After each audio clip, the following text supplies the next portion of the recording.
Deputy Ambassador, the embassy is now secure, ma'am, a young blonde woman in combat armor said over Patricia's communicator.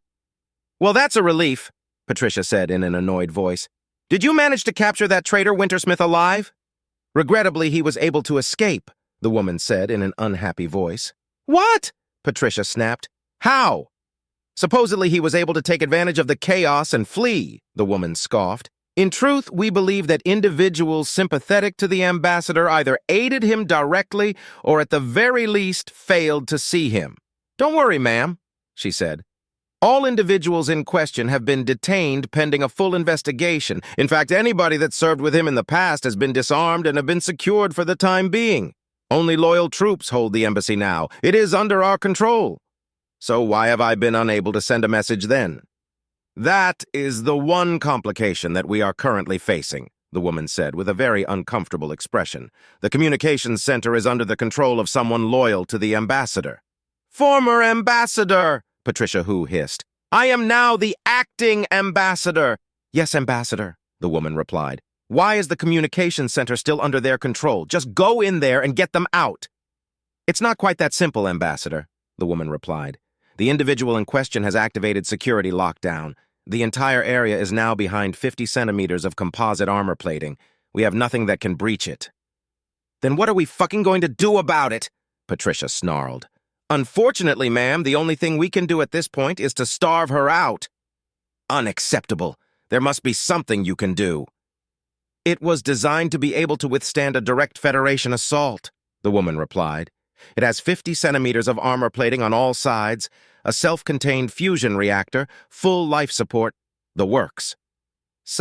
Well, how long before they run out of supplies? The woman winced. There is enough food and water for a crew of 3 operators and 1 VIP to last for at least a week. Fuck, Patricia yelled. That is our only line of communications with the Republic. We are currently working on the situation. Our engineering staff is on it, but they are less than optimistic. We are trying to breach the unbreachable. Wait, Patricia said dubiously. They probably didn't take over the communications center just to lock it down. What are they doing in there? The woman cringed. They are repeatedly transmitting a document prepared by John Wintersmith. What document? The woman reluctantly sent Patricia a copy. Patricia turned pale as she started to read it. According to the trader in the communications center, that is being sent across the entire Republic to all government addresses, as well as every civilian point of distribution they can reach, Ambassador. She has to be stopped. This is a matter of Republic security. We are doing what we can, Ambassador. Unfortunately, by design, we have nothing that can breach that space. It would require... I don't even know what it would take. Let me talk to Dorothy Emerald. I'm sorry, Ambassador, the woman winced. Miss Emerald is deceased. Martin Dagger, then. They are also deceased. Ambassador, all of your people are dead. What? The former ambassador was quite thorough. When he couldn't reach you, he turned his frustrations on your men. He killed all of them, Ambassador. All of them. Impossible. I'm sorry, Ambassador, but he had a grenade most likely intended for you. They engaged him en masse, and most were killed or incapacitated by the blast. Once disabled, they were easy prey, Ambassador. The remaining stragglers were no match for him. Patricia Hu's blood ran cold. This wasn't supposed to happen. She wasn't prepared. Don't worry, Ambassador, the woman said reassuringly. You will be perfectly safe here. Yes, I am on my way. Patricia suddenly fell silent and looked at the woman suspiciously. No, I won't be returning at this time. Ambassador, the woman said urgently. John didn't leave alone.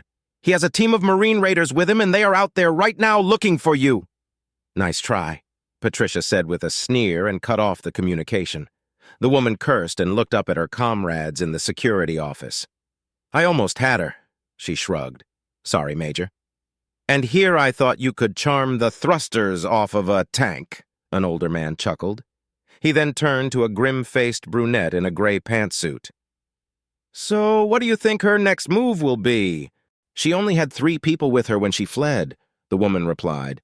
While she was very, very good at keeping her composure, she had a very slight but measurable reaction when John and his team were mentioned. She's scared. She can't come here because she thinks we will kill her. And she's right. And we certainly didn't need the computer to gauge her reaction when she read John's little note. She paused while she sipped her coffee. She's outnumbered, outgunned, and being exposed across the entire Republic. She will try to get to a ship. She needs off this rock, and she needs a line of communications. A ship with a hyperspace transmitter would solve both issues. The Major nodded. Let's get eyes and guns at the starports, all of them. Send out your teams, Susan. He turned to the group. Once her people are away, we activate embassy lockdown. Our primary mission is to support Captain Vincent and keep her transmitting as long as possible. He looked over at the blonde woman. Is that crazy bitch talking to anyone yet? Nope, the woman replied with a grin. Unless you consider any requests? Talking. Well, she's good for at least a month. Hopefully she will let us send in more rations before then, he laughed. At least she has good taste in music. Patricia Who screamed in rage and hurled her communicator out of the window of her limo. Drive! She snarled. Where shall I go, your ladyship? The driver asked nervously. Just drive! Keep moving! She closed her eyes and focused on controlling her breathing. She was rattled, bad. Shit, she almost fell for the woman on the communicator. She almost died for the second time today. She closed her eyes. Think. Think. Calm down and think. You've been in tight spots before. Think. She reached into her clutch and pulled out a silver locket and held it between her thumb and forefinger, pressing it to her lips. She wanted more than anything to open it, to see the image inside for just a moment. She couldn't, not with so many people around. The two veterans in the vehicle shifted nervously. They knew what the locket meant. It meant they were fucked. Skippy was not happy. She, at great risk to her bad reputation, actually was proactive and professional and managed to get things done in a timely manner so she could get back a few days early. She hadn't told John. She had wanted to surprise him. She had spent the whole trip looking forward to his surprised expression when she just bounced into his office to invite him out for lunch with a basket full of premium wild-foraged HFY goodies. Well, that was the plan until she woke up in the dead of night last night and couldn't get back to sleep. Something was wrong, bad wrong. She could feel it in her gut. As soon as it was remotely reasonable, she tried to call John only for it to go straight into voicemail. Skippy fidgeted in her office and tried calling John again. Last time it went straight to voicemail, just like the other times. This time all she got was a recording informing her that she tried to reach an invalid number. She tried to ignore a bad feeling in her stomach. Something was wrong. She took a deep breath and tried to keep herself from calling the embassy. I mean, they were officially friends, but she didn't want to risk being too friendly. Everything was probably okay. It was probably just a hectic day. We all have those, right? Yeah, it was probably fine. Except it wasn't. She knew something was wrong ever since this morning, and every missed call just made it worse. Something was wrong, bad wrong. Fuck it!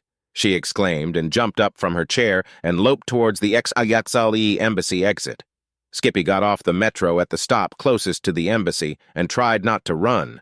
A HFY going at full speed would definitely draw attention. Besides, everything was fine. She was just being weird. She and John would have a good laugh about this.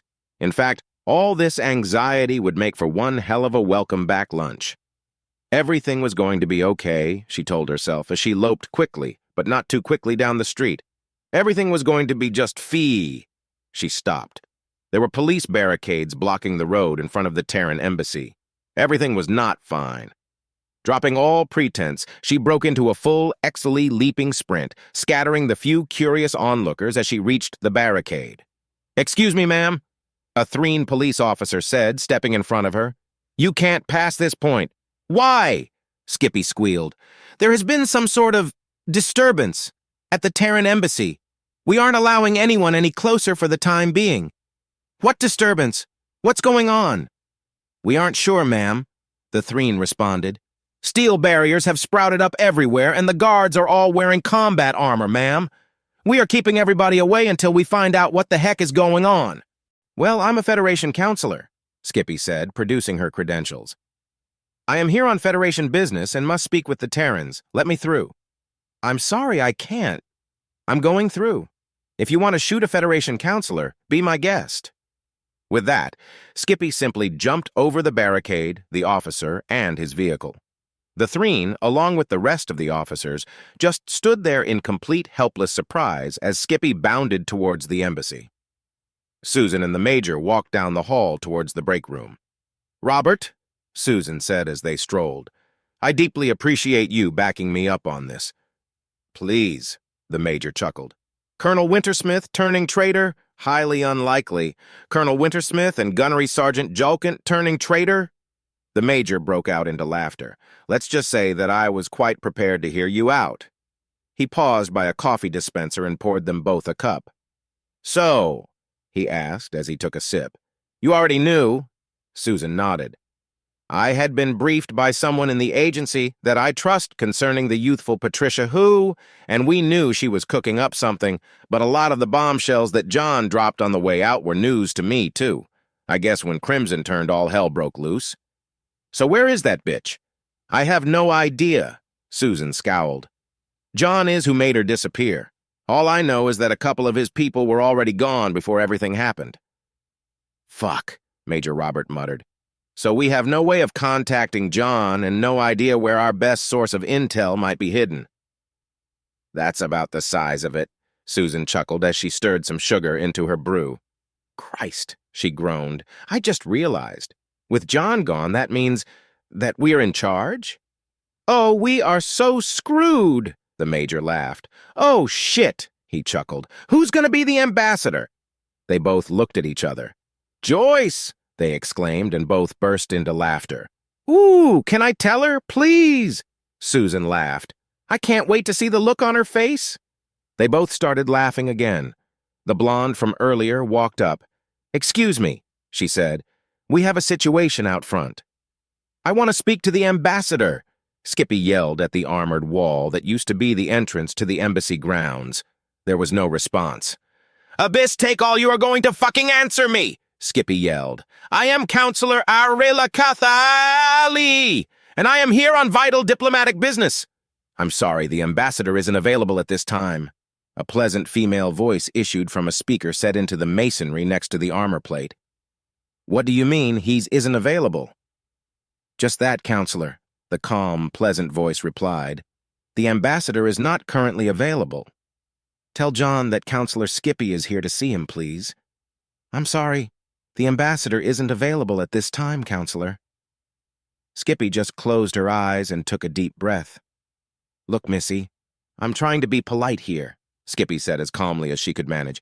"It is vital that I speak with the ambassador at once." "I'm sorry, the ambas—" "Where's John?" Skippy yelled. "And don't you fucking dare say he isn't available." "Well, Counselor, I don't know what else to tell you then." "Okay, let me talk to Toby then," Skippy said, trying to take slow, even breaths. Something was really fucking wrong. The woman coughed in an amused fashion. "I'm sorry. Gunnery Sergeant Julkent isn't available at this time. Count A-K-K-T-K-K-K-K. Skippy screamed in frustration and punched the armor plate. "What the fuck is going on? Where's John? Tell me!" "I'm sorry, Counselor, but I cannot comment further save to say that the embassy is on full lockdown until further notice. No diplomatic business will be conducted at this time. Neither the ambassador nor Gunnery Sergeant Julkent are available." "John! John, are you in there? John!" Skippy bounced up and gave the armor plate a double rear leg kick. "You fuckers better tell me right now where the fuck John is and exactly what the fuck is going on!" "I'm sorry, I cannot comment further. Can you at least tell me if John's okay or not? I mean, you can at least do that, right?" "I'm sorry, I can't. I am not leaving until I know John's okay. Now tell me what happened to him, or so help me, I'm invading." Susan looked at Skippy through her tablet. Exila female, pale nose, flushed ears, clear physiological signs of distress, respiration rate over 25% higher than previously recorded.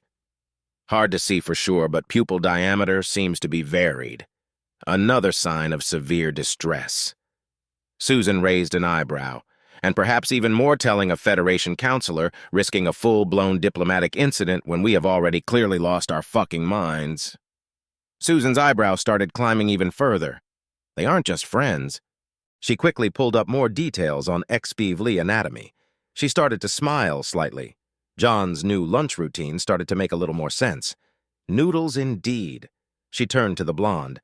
"Lieutenant, let the guards know that I'm stepping outside to let our rather insistent counselor in." "Ma'am?" the lieutenant asked in confusion. "We are in full lockdown. We aren't going to lower the barriers." "You won't have to," Susan smiled.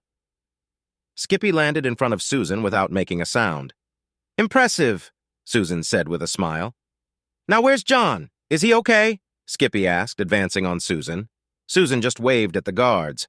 "I would prefer to have this discussion in my office, but I suspect I won't get anything close to cooperation out of you until I tell you that we are fairly sure that John's okay." "Fairly sure?" "Come with me," Susan said as she walked into the embassy with Skippy in tow. "So that's the long and short of it," Susan said as Skippy just sat there staring at a tablet. "John's officially a traitor now and has declared war on the conspirators in our government, Patricia who is currently on the run, probably trying to get back to the Republic where she can do damage control. And there's a virulent engineered plague about to break out at any second among the Federation porkies.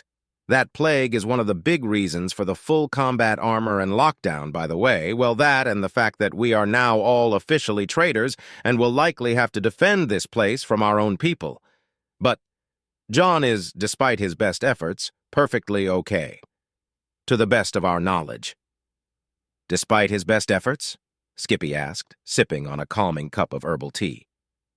"You are former military, right? Yeah? Familiar with the concept of a grenade? Yeah? John had one hidden on him when he tried to get close to Patricia, with a 1-second fuse." "Oh," Skippy said in a small voice. "Unfortunately, or perhaps fortunately, that cunt already knew about her bloodlord's defection and had guessed John's intent so that grenade found other uses that didn't involve John's demise. There was one hell of a shootout in the back. John did the Marines proud, by the way, made quite the mess." "Thank you," Skippy said quietly. "This means a lot."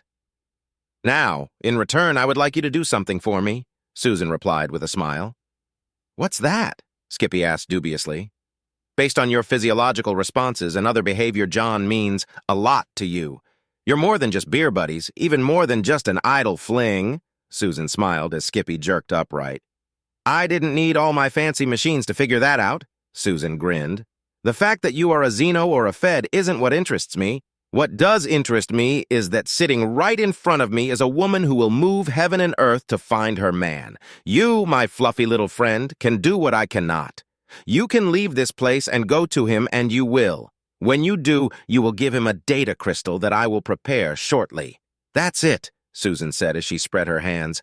"That's all I want." "Aren't you going to ask for confidentiality?" Skippy asked. "If the first thing you did wasn't to bunny hop over to Fed Intel with the full story, I would really disapprove of John's choice in partners," Susan replied with a smile.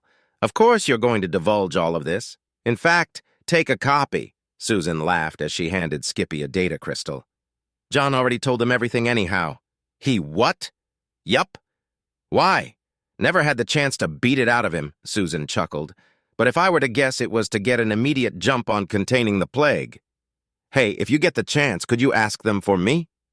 "Sure," Skippy smiled. "Least I can do." "Great," Susan said as she rose. "I need to get some reports together for John, so if you could hang out for a little while, I would really appreciate it." "Not a problem," Skippy replied. "I need to rest up my ass kicking paw a little before I catch up with that son of a bitch anyway."